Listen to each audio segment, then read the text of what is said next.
Hay momentos en la vida profesional que te definen para siempre, momentos donde el tiempo se detiene y cada detalle queda grabado en tu memoria con una claridad brutal. Para mí, ese momento llegó un martes lluvioso de noviembre, en la sala de juntas del piso 22 de Mediterránea Capital Group, cuando mi jefe decidió convertirme en su espectáculo de humillación delante de un completo desconocido. Me llamo Rosario Fuentes, tengo 44 años y llevo 18 dedicados al análisis financiero corporativo. 18 años construyendo una reputación impecable. 18 años siendo la analista financiera senior más respetada en una de las multinacionales de inversión más grandes de Europa. Pero nada de eso importó aquel martes. Había llegado temprano esa mañana, como siempre. Mi informe trimestral había requerido 3 semanas de trabajo intensivo, 247 páginas de análisis profundo sobre las operaciones de inversión de nuestra división latinoamericana. Había encontrado algo inquietante, discrepancias, patrones extraños en las transferencias interdepartamentales, números que no cuadraban cuando aplicabas el nivel de escrutinio que yo aplicaba. Pero había hecho mi trabajo con la meticulosidad que me caracterizaba, documentando cada hallazgo, cada anomalía, cada pregunta que necesitaba respuesta. No era la primera vez que encontraba irregularidades en mi carrera, pero esta vez era diferente. Esta vez las cifras eran demasiado grandes para ignorar. Esta vez los patrones eran demasiado consistentes para ser errores administrativos. Esta vez sabía que lo que había descubierto podría cambiar todo. Cuando entré a la sala de juntas a las 9 en punto, mi jefe Esteban Cortázar ya estaba allí, CEO de Mediterránea Capital Group. 52 años, traje italiano de 5.000 euros, reloj suizo que costaba más que un automóvil, y ese aire de superioridad tan característico de los hombres que han llegado a la cima pisoteando a todos en su camino. Junto a él había un hombre que no reconocí. 50 y tantos años, traje gris impecable, portafolio de cuero gastado, expresión neutra e inquisitiva. «Rosario, llegas tarde», dijo Esteban, aunque el reloj de pared marcaba exactamente las 9.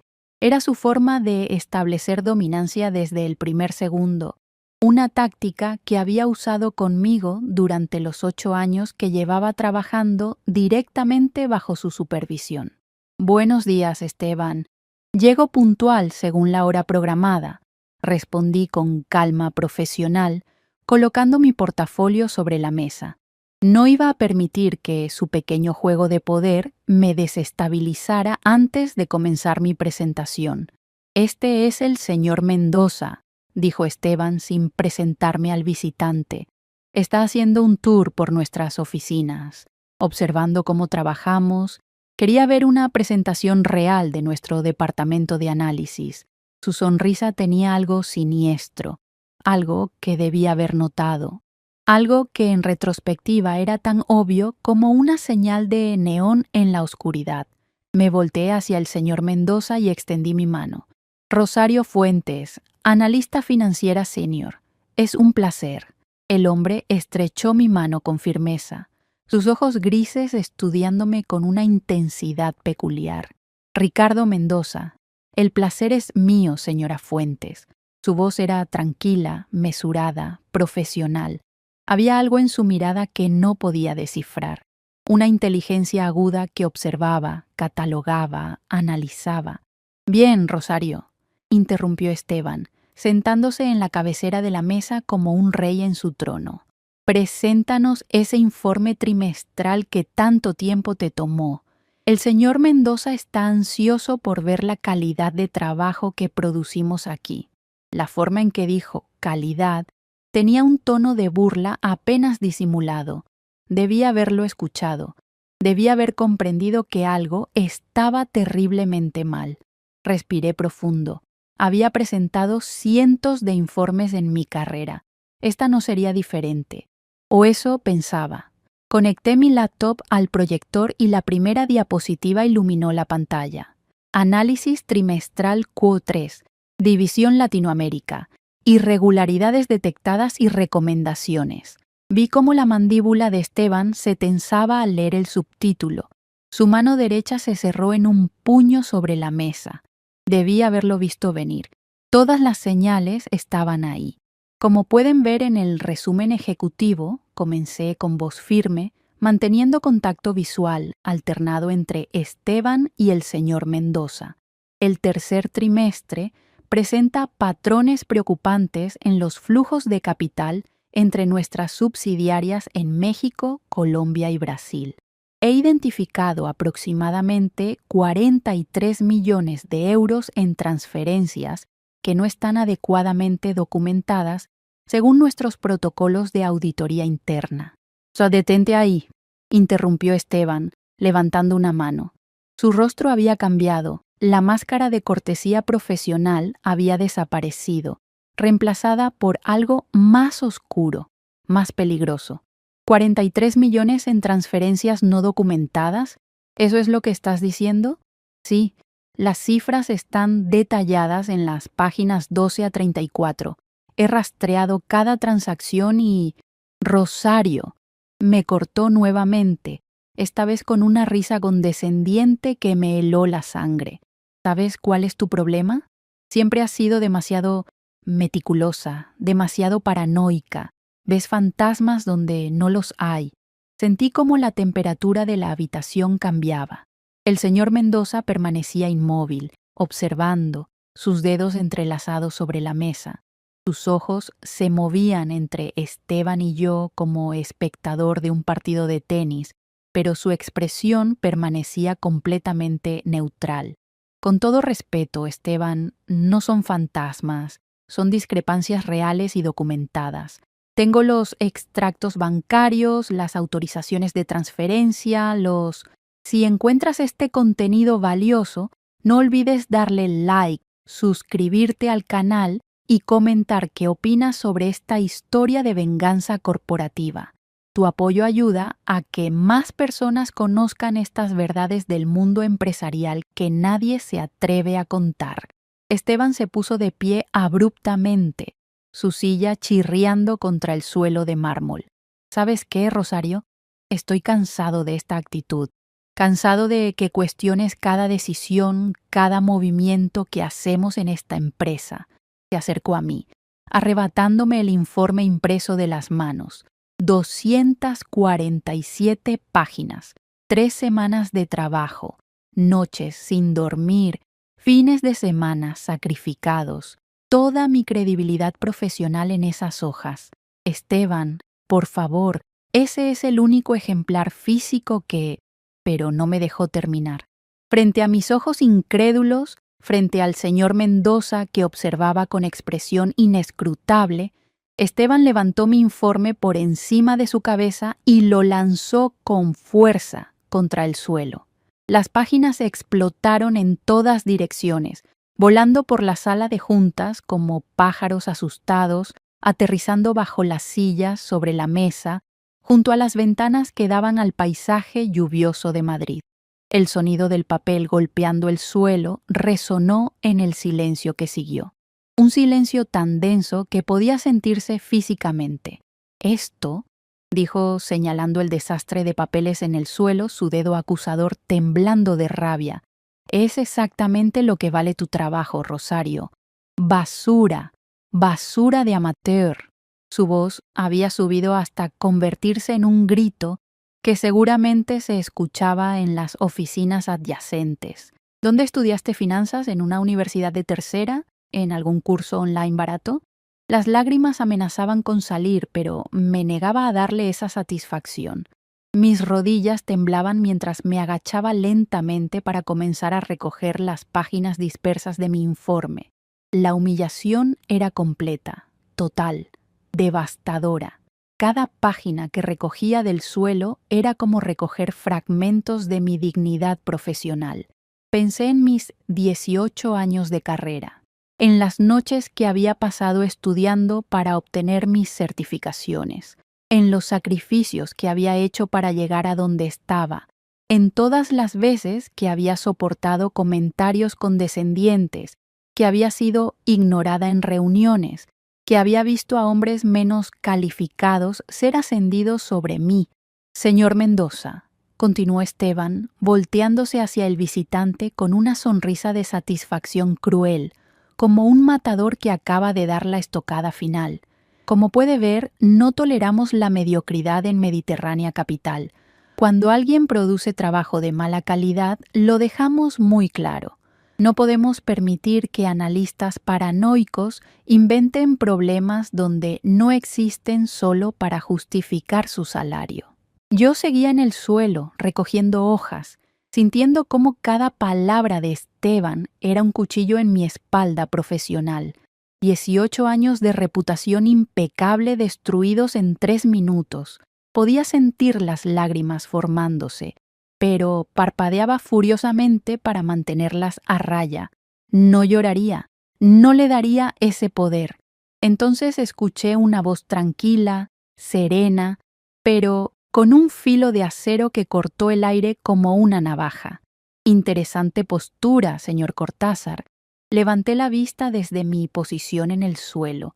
El señor Mendoza había abierto su portafolio de cuero y estaba sacando una carpeta con el sello oficial de la Comisión Nacional del Mercado de Valores, el sello que todo ejecutivo financiero en España reconocería instantáneamente. Porque verá, continuó, colocando la carpeta sobre la mesa con un golpe seco que resonó en toda la sala como un martillo de juez, yo no soy el señor Mendoza haciendo un tour casual por sus oficinas. Mi nombre es Ricardo Almendaris. Soy el auditor global principal de la CNMV y llevo 4 meses investigando precisamente las irregularidades que la señora Fuentes acaba de mencionar en su informe. El silencio que siguió fue ensordecedor. Vi cómo el rostro de Esteban pasaba de la arrogancia al pánico en cuestión de segundos. El color abandonó sus mejillas como agua drenándose de una bañera. Su boca se abrió, pero no salió ningún sonido.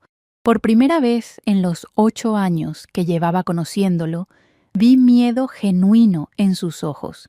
Ricardo Almendaris se puso de pie y caminó hacia donde yo seguía arrodillada en el suelo, rodeada de páginas de mi informe.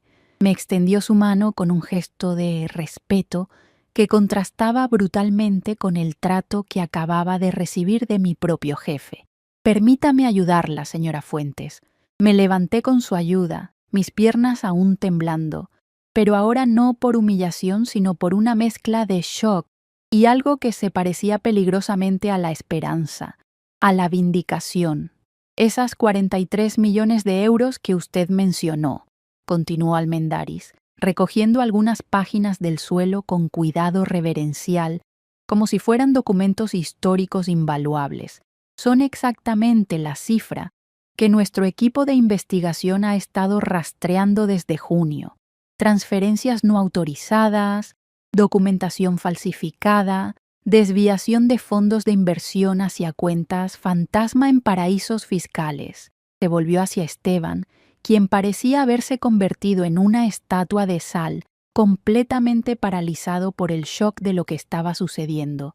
Señor Cortázar, mi equipo y yo hemos estado esperando que alguien interno, alguien con la integridad suficiente, documentara estas irregularidades desde dentro. La señora Fuentes acaba de entregarnos exactamente lo que necesitábamos. Alzó las páginas que había recogido.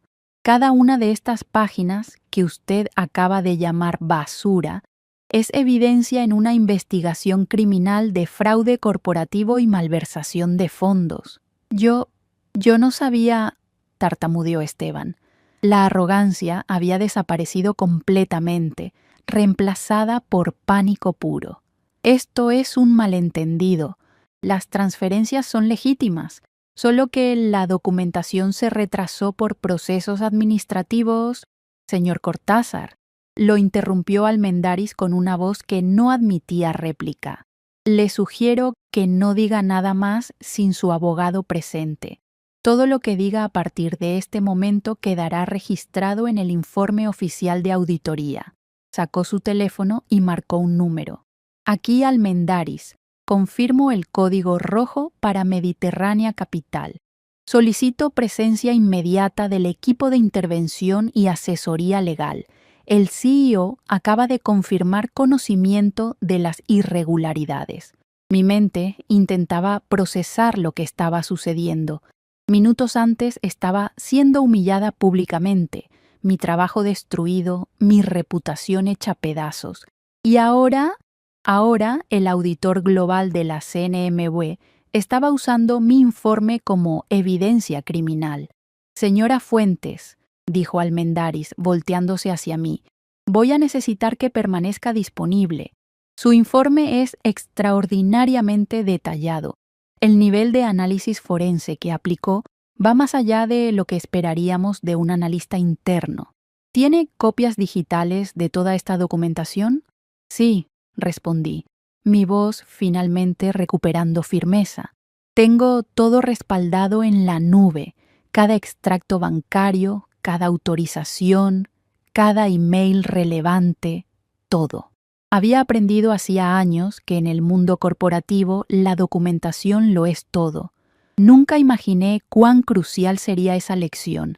Perfecto, voy a necesitar acceso completo a esos archivos. Hizo una pausa, observándome con lo que parecía respeto genuino. ¿Sabe? En 20 años auditando corporaciones multinacionales, rara vez encuentro analistas con su nivel de integridad. La mayoría, cuando descubren irregularidades de esta magnitud, prefieren mirar hacia otro lado. Es más seguro, más conveniente. Yo no trabajo para la conveniencia, respondí, sintiendo cómo mi espina dorsal se enderezaba, recuperando la dignidad que Esteban había intentado arrebatarme. Trabajo para la verdad. Esteban seguía de pie junto a la ventana. Su traje de 5.000 euros, de repente, parecía solo tela cara en un hombre destrozado. Su imperio de arrogancia se desmoronaba en tiempo real.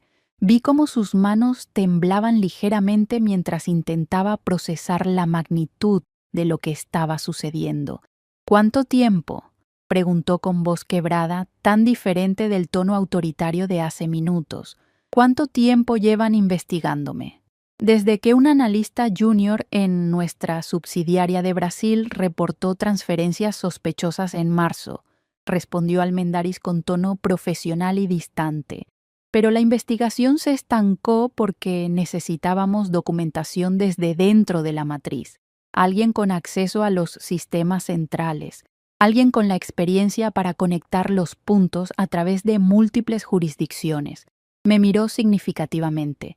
Alguien como la señora Fuentes. Rosario, dijo Esteban, su voz ahora suplicante, patética, irreconocible. Podemos resolver esto internamente. No hay necesidad de involucrar a las autoridades. Ese informe, esas discrepancias, todo tiene explicación. Somos un equipo. Tú y yo hemos trabajado juntos durante años. 8 años, lo interrumpí. Mi voz fría como el hielo que se formaba en las ventanas durante los inviernos de Madrid. He trabajado para ti durante 8 años, Esteban, y en esos 8 años nunca me has llamado por mi nombre en una reunión ejecutiva. Siempre la analista, siempre la chica de números. Me has pasado por encima para ascensos, has tomado crédito por mi trabajo, me has pagado un 30% menos que a mis colegas hombres con la mitad de mi experiencia. Las palabras salían ahora como un río que había estado represado durante demasiado tiempo. Años de frustraciones, de injusticias ignoradas, de talento subestimado. ¿Sabes cuántas veces solicité una reunión contigo para discutir estas irregularidades? 7. 7 veces en las últimas 6 semanas. Siempre me dijiste que estaba exagerando, que era demasiado cautelosa, que no entendía el panorama general. Y hoy, decidiste humillarme públicamente, destruir mi trabajo, cuestionar mi educación, mi competencia, mi valor profesional. Caminé hacia la mesa y recogí mi laptop. Pero resulta que el panorama general que yo no entendía era tu esquema de desvío de fondos. Las exageraciones eran fraude documentado y mi paranoia era diligencia profesional. La puerta se abrió y 3 personas con trajes oscuros y credenciales de la CNMV entraron a la sala. Su presencia era intimidante, oficial, final. Almendaris les hizo un gesto. Señor Cortázar va a necesitar acompañarnos. Tenemos una orden judicial para incautación de documentos y dispositivos electrónicos. Vi cómo esposaban a Esteban. No con las esposas dramáticas que ves en las películas, sino con sujetadores de plástico discretos, pero el efecto era el mismo. El CEO todopoderoso de Mediterránea Capital Group, el hombre que había decidido mi salario, mi futuro, mi valor profesional durante 8 años, estaba siendo arrestado. Rosario, por favor, suplicó mientras lo guiaban hacia la puerta, su voz rota, desesperada. Di algo.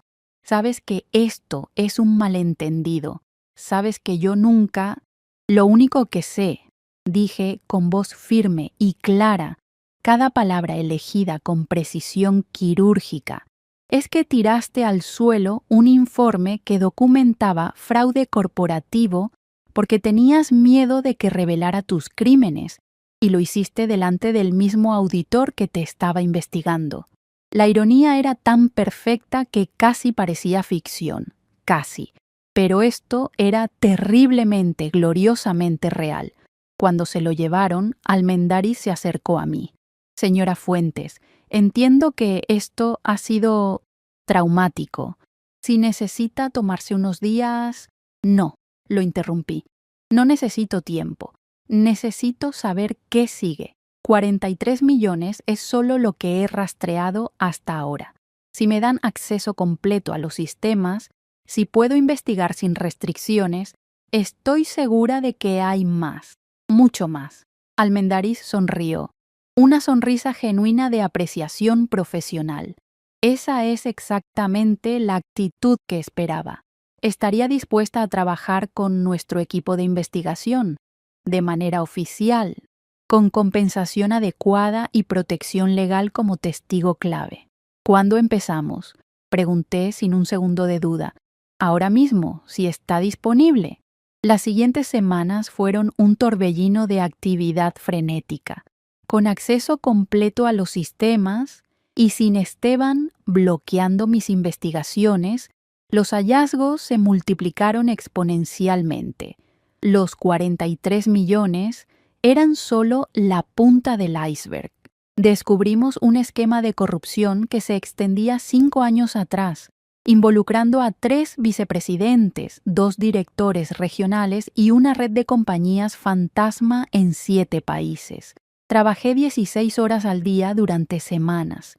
Mi apartamento se convirtió en un centro de comando improvisado, con pantallas de computadora, pilas de documentos y mapas que rastreaban el flujo de dinero a través de continentes. El equipo de Almendaris me proporcionó acceso a bases de datos internacionales que nunca había visto como analista interna.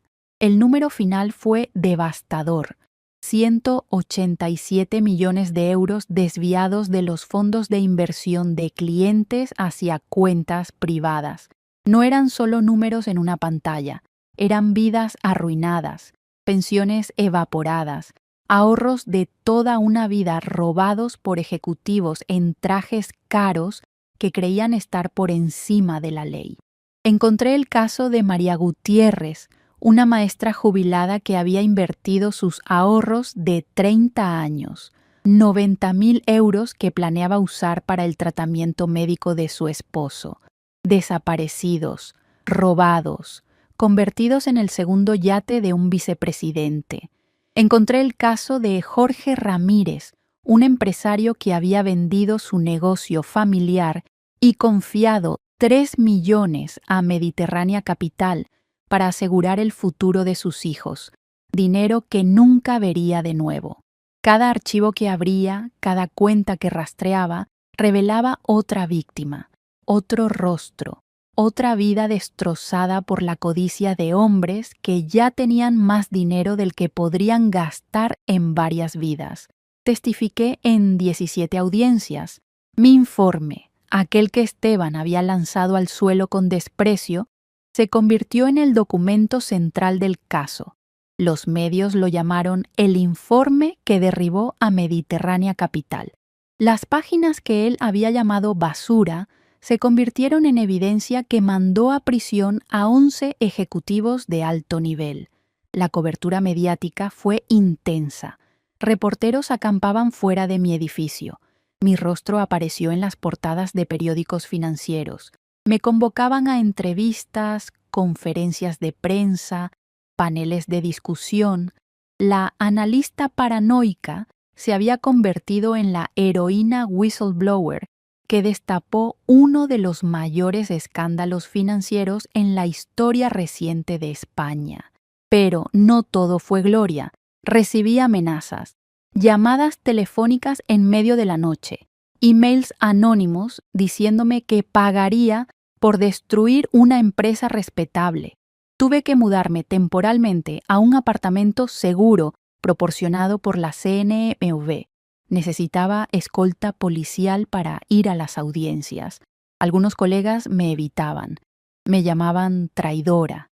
Decían que había vendido a la empresa, que debía haber manejado las cosas internamente. Como si no hubiera intentado exactamente eso durante 6 semanas antes de que Esteban me humillara públicamente. Pero otros me apoyaron. Recibí cientos de emails de analistas, auditores, profesionales financieros de todo el mundo expresando admiración por mi coraje. Flores anónimas llegaban a mi oficina con notas de agradecimiento de personas que habían perdido dinero en los esquemas de Mediterránea Capital y finalmente verían justicia. El juicio duró 4 meses. Yo estuve presente en casi cada sesión.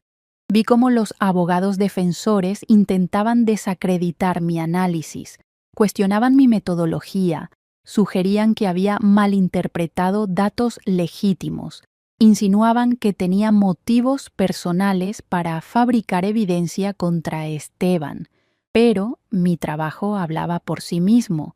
247 páginas de análisis forense meticuloso, cada afirmación respaldada por documentación primaria, cada conclusión soportada por múltiples fuentes de evidencia.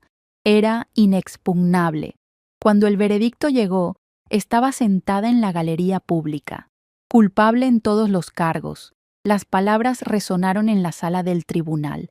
Miré a Esteban. Su rostro no mostraba emoción, solo resignación. Esteban Cortázar fue condenado a 18 años de prisión por fraude corporativo, malversación de fondos y obstrucción de justicia. 18 años, uno por cada año que yo había dedicado a mi carrera con integridad.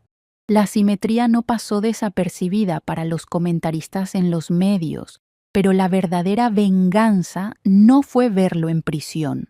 La verdadera venganza llegó 6 meses después del juicio, cuando la Junta Directiva de Mediterránea Capital, completamente reestructurada después del escándalo, me ofreció el puesto de directora de cumplimiento y ética corporativa.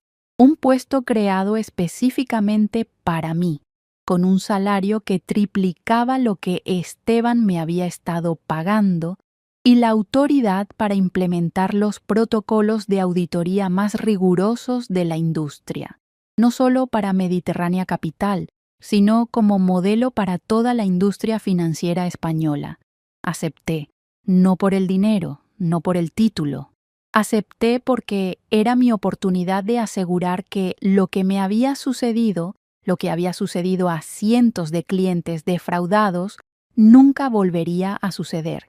Mi primera acción oficial fue establecer un canal anónimo de denuncias para empleados, un sistema donde cualquier persona, sin importar su nivel, podría reportar irregularidades sin temor a represalias, con protecciones legales reales, con investigaciones obligatorias de cada denuncia, Mi segunda fue revisar personalmente cada discrepancia salarial en la empresa y corregirla.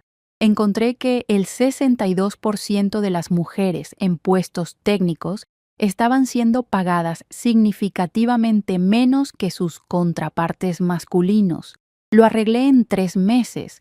Cada mujer recibió no solo el ajuste salarial, sino también pagos retroactivos de hasta 5 años. Implementé auditorías trimestrales obligatorias de todas las divisiones.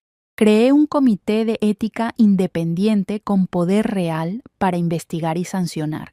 Establecí programas de entrenamiento sobre integridad corporativa para todos los empleados, desde pasantes hasta ejecutivos. Ricardo Almendaris se convirtió en un amigo cercano y mentor. Me confesó los detalles completos de cómo habían orquestado aquel día. Habíamos estado monitoreando las comunicaciones internas durante semanas. Me explicó durante un café en su oficina meses después del juicio. Sabíamos que usted había estado intentando reportar irregularidades. Vimos los emails que envió a Cortázar solicitando reuniones. Vimos cómo las ignoraba o las rechazaba. Supimos que estaba preparando un informe trimestral detallado. Decidimos hacer nuestra introducción el día de su presentación programada. Queríamos ver cómo reaccionaba Cortázar cuando se enfrentaba a la evidencia. Pensamos que tal vez intentaría desacreditar sutilmente sus hallazgos, o desviar la atención, o prometer investigar más. Tomó un sorbo de su café. Honestamente, no esperábamos que fuera tan dramático. Pensamos que tal vez se mostraría descartando sus preocupaciones de manera condescendiente, pero lanzar su informe al suelo, insultarla públicamente, cuestionar su educación, entregó su culpabilidad en una bandeja de plata. ¿Y si hubiera aceptado mi informe? Pregunté. ¿Si hubiera fingido profesionalismo? Entonces habríamos seguido investigando, pero habría tomado más tiempo. Probablemente meses adicionales construyendo un caso sólido. Usted aceleró el proceso significativamente con su integridad, y él selló su destino con su arrogancia. Almendaris se inclinó hacia adelante. ¿Sabe qué es lo irónico? Si Cortázar hubiera tomado su informe en serio ese día, si hubiera fingido sorpresa y prometido investigar, probablemente habría tenido tiempo de cubrir sus rastros, destruir evidencia, fabricar documentación, tal vez incluso escapar a un país sin extradición. Pero su ego no le permitió ver el peligro. Estaba tan convencido de su poder, tan acostumbrado a humillar a sus subordinados sin consecuencias, que no consideró ni por un segundo que el visitante casual en la sala pudiera ser una amenaza real. La historia de lo que sucedió ese día se volvió legendaria en círculos de auditoría corporativa y compliance. Me invitaron a dar conferencias en universidades de economía en toda Europa. Participé en paneles sobre ética empresarial en Harvard, Oxford y ESSEC. Escribí artículos para el Financial Times, The Economist, revistas especializadas en auditoría forense. Mi nombre, que Esteban había intentado arrastrar por el lodo, se convirtió en sinónimo de integridad profesional. Estudiantes de MBA escribían casos de estudio sobre el caso Fuentes. Programas de cumplimiento corporativo usaban mi historia como ejemplo de por qué proteger a los whistleblowers es esencial. Pero las noches más satisfactorias no fueron las de los reconocimientos públicos o las conferencias en universidades prestigiosas. Fueron las noches en que recibía emails de analistas junior, de auditores principiantes, de profesionales que habían encontrado irregularidades en sus empresas y tenían miedo de reportarlas. Señora Fuentes, encontré transferencias sospechosas en mi empresa. No sé qué hacer. ¿Puedo consultarle? Leí su historia. Me dio valor para hacer lo correcto. Gracias. Mi jefe me amenazó cuando pregunté sobre ciertas discrepancias. ¿Cómo procedió usted? Respondía cada email personalmente. Daba consejos. Conectaba a personas con recursos legales. Ofrecía orientación sobre cómo documentar apropiadamente. Compartía contactos de auditores confiables. Me convertí en una red de seguridad informal para profesionales que enfrentaban lo que yo había enfrentado. Un año después del incidente, la CNEEV organizó una ceremonia de reconocimiento para profesionales que habían demostrado excepcional integridad en el ejercicio de sus funciones. Me otorgaron el Premio Nacional a la Excelencia en Auditoría Forense. Cuando subí al podio para recibir el reconocimiento en el elegante salón del Hotel Palace de Madrid, vi en la audiencia a más de 300 profesionales financieros. Entre ellos, reconocí rostros de Mediterránea Capital, antiguos colegas que me habían ignorado durante años, que se habían reído de mis preocupaciones exageradas, que habían murmurado a mis espaldas cuando Esteban me bloqueaba para ascensos. Ahora me aplaudían de pie. Este premio, dije en mi discurso, mi voz resonando en el salón, no es mío. Es de cada profesional que ha tenido el valor de cuestionar lo incuestionable, de documentar lo que otros prefieren ignorar, de mantener la integridad cuando sería más fácil y más seguro mirar hacia otro lado. Hice una pausa, permitiendo que mis palabras se asentaran. Hace un año, mi jefe tiró mi trabajo al suelo y lo llamó basura. Lo hizo para humillarme, para silenciarme, para demostrar su poder. Pero lo que no sabía es que esas páginas en el suelo contenían la verdad. Y la verdad no se convierte en basura solo porque alguien poderoso la tire al suelo. La verdad sigue siendo verdad y eventualmente siempre encuentra la luz. El aplauso fue ensordecedor. Vi lágrimas en los ojos de algunas personas en la audiencia, personas que habían enfrentado situaciones similares, personas que habían sido silenciadas, personas que ahora sentían validación. Después de la ceremonia, mientras guardaba mi premio en el auto, recibí una llamada de un número desconocido. Señora Fuentes, soy Mónica Estrada, analista financiera en Global Investment Partners. Encontré irregularidades en las cuentas de mi división. He intentado reportarlas internamente, pero me están bloqueando. Leí sobre usted y necesito consejo. No sé qué hacer. Sonreí. Esto era lo que realmente importaba. No el premio brillante en el asiento trasero. No el reconocimiento público. No la venganza contra Esteban. Esto. Una profesional asustada pero valiente buscando orientación. Mónica, dije, ¿documentaste todo? Sí, cada transacción, cada email, cada reunión donde intenté reportarlo. Perfecto. Entonces déjame explicarte exactamente qué hacer a continuación.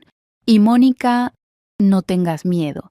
Hacer lo correcto siempre tiene un costo, pero el costo de no hacerlo es mucho mayor. Hablamos durante 2 horas. Le di contactos en la CNMV. Le expliqué procedimientos de protección legal para whistleblowers. Le ofrecí mi apoyo personal y profesional. Le conecté con abogados especializados en compliance. Le di una lista detallada de cómo documentar apropiadamente para construir un caso sólido. 2 meses después, su denuncia destapó un esquema de fraude de 60 millones de euros en Global Investment Partners. 3 ejecutivos fueron a prisión. Mónica fue protegida bajo las nuevas leyes de protección a denunciantes que se habían fortalecido parcialmente como resultado de mi caso. Mónica me escribió después: gracias por darme el valor. Gracias por demostrar que vale la pena luchar por la verdad. Pensé que me destruiría profesionalmente, pero en cambio me dio propósito.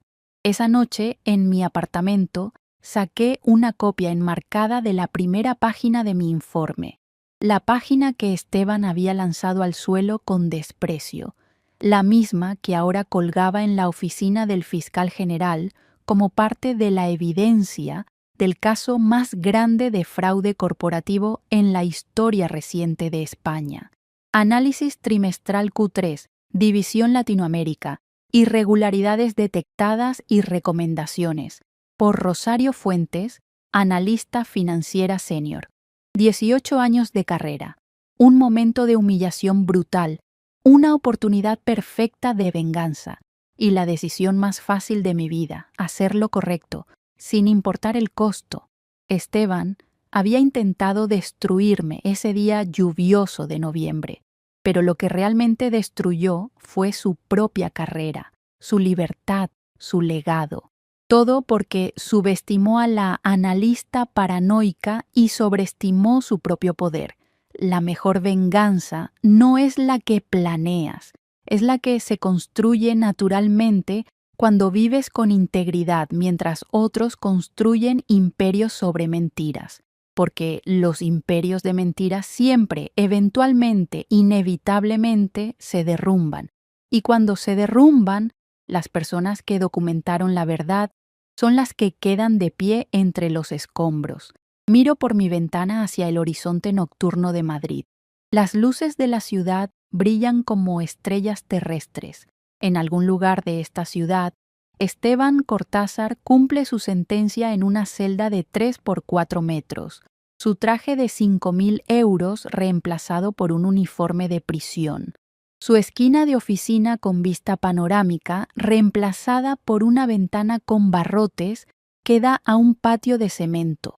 Y yo estoy aquí, en mi apartamento, con mi Premio Nacional a la Excelencia en el estante, mi nueva posición de liderazgo y, lo más importante, mi integridad intacta, mi dignidad restaurada, mi propósito clarificado. Me pregunto si él alguna vez piensa en ese día, si alguna vez se pregunta qué habría pasado si hubiera escuchado mis preocupaciones en lugar de humillarme, si hubiera visto mi informe como lo que era, un sistema de alerta temprana que podría haberle salvado en lugar de una amenaza a su poder. Probablemente no. Hombres como Esteban Cortázar nunca se cuestionan a sí mismos, nunca asumen responsabilidad, siempre culpan a otros. Por eso caen tan duro cuando finalmente caen.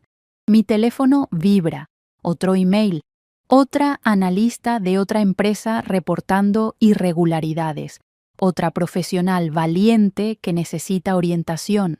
Abro el mensaje y comienzo a escribir mi respuesta. Este es mi propósito ahora. No solo encontrar fraude, sino construir un sistema donde los profesionales íntegros sean protegidos, no castigados, donde reportar irregularidades sea celebrado, no penalizado, donde la verdad tenga más poder que la arrogancia.